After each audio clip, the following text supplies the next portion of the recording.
Welcome to Eco Talks, the podcast where we dive into pressing environmental issues. I'm Sebastian, your host, and today we're talking about carbon dioxide emissions, what they are, why they matter, and what we can do about them. Join me are Dr. Miguel, an environmental scientist focused on climate policies. Welcome, Miguel. Thank you, Sebastian. Happy to be here. And today we got the Dr. Simon, and climate change economist. Thanks for joining us, Simon. Great to be here. Thanks for having me. Let's start with basics. Miguel, what exactly are CO2 emissions and why are they such a big deal? CO2 or carbon dioxide is a greenhouse gas released when we burn fossil fuels like coal, oil, and natural gas. It traps heat in the atmosphere, contributing to global warming.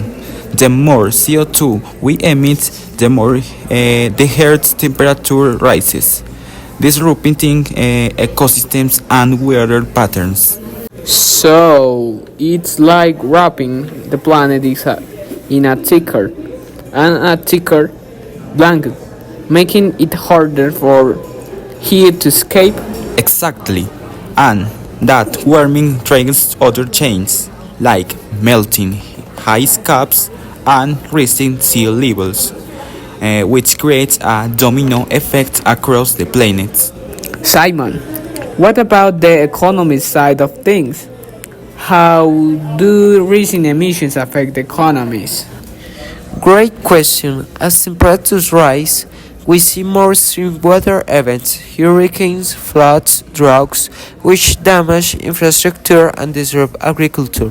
These events increase costs for governments, business, and individuals. In farming communities, for example, unpredictable weather means lower crop yields and food shortage, driving up prices and affecting global supply chains. That sounds pretty serious.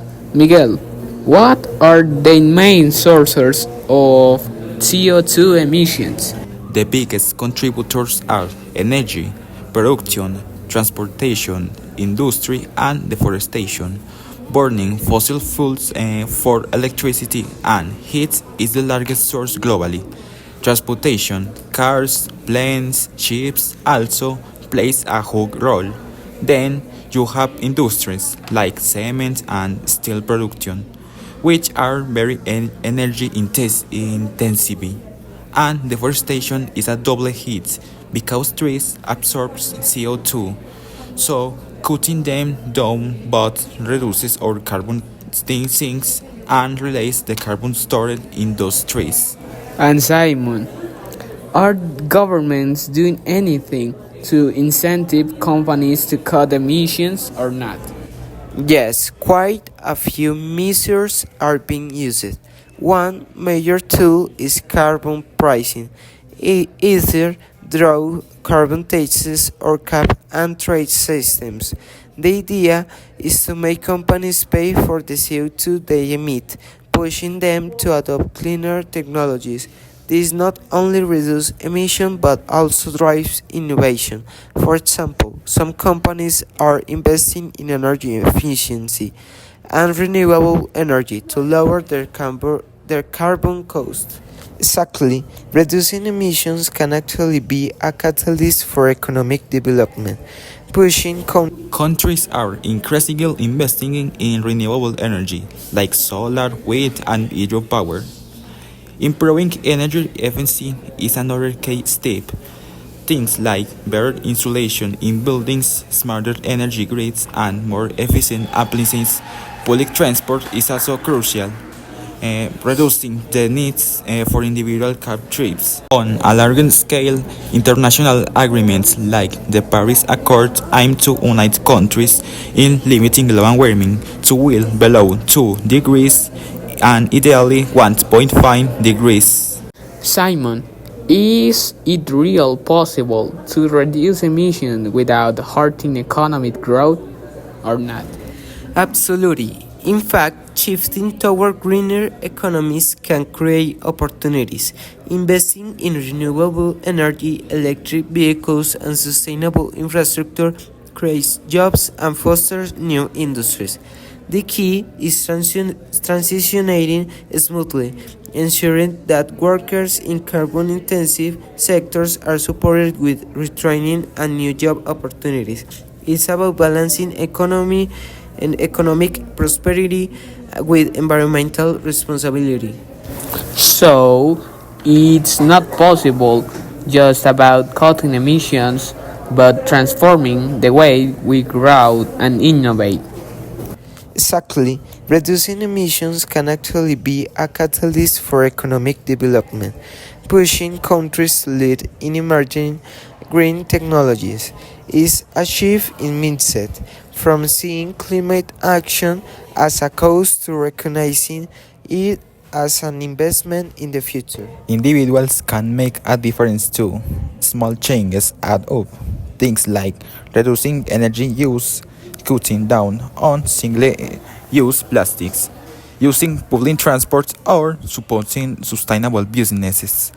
But individual action is just one part. We also need systematic change throughout policies and infrastructure that make low carbon choices accessible and affordable for everyone. Simon, any advice for listeners who wants to push for that systemic change? Definitely.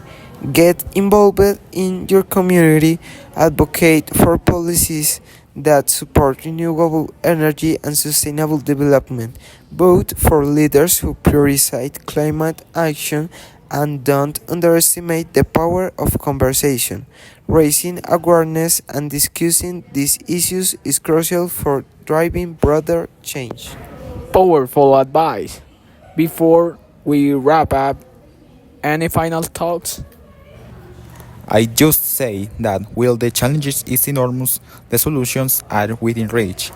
Every action counts, whether it's adopting greener habits or pushing for better policies. Agreed. The sooner we act, the better our chances of minimizing the worst impacts and creating a more sustainable and equitable future. Thank you, Bob, for such enlightening conversation. And thanks to our listeners for turning in Echo Talks. Don't forget to subscribe and join us next time as we dive into more solutions for a greener tomorrow. Until then, stay green.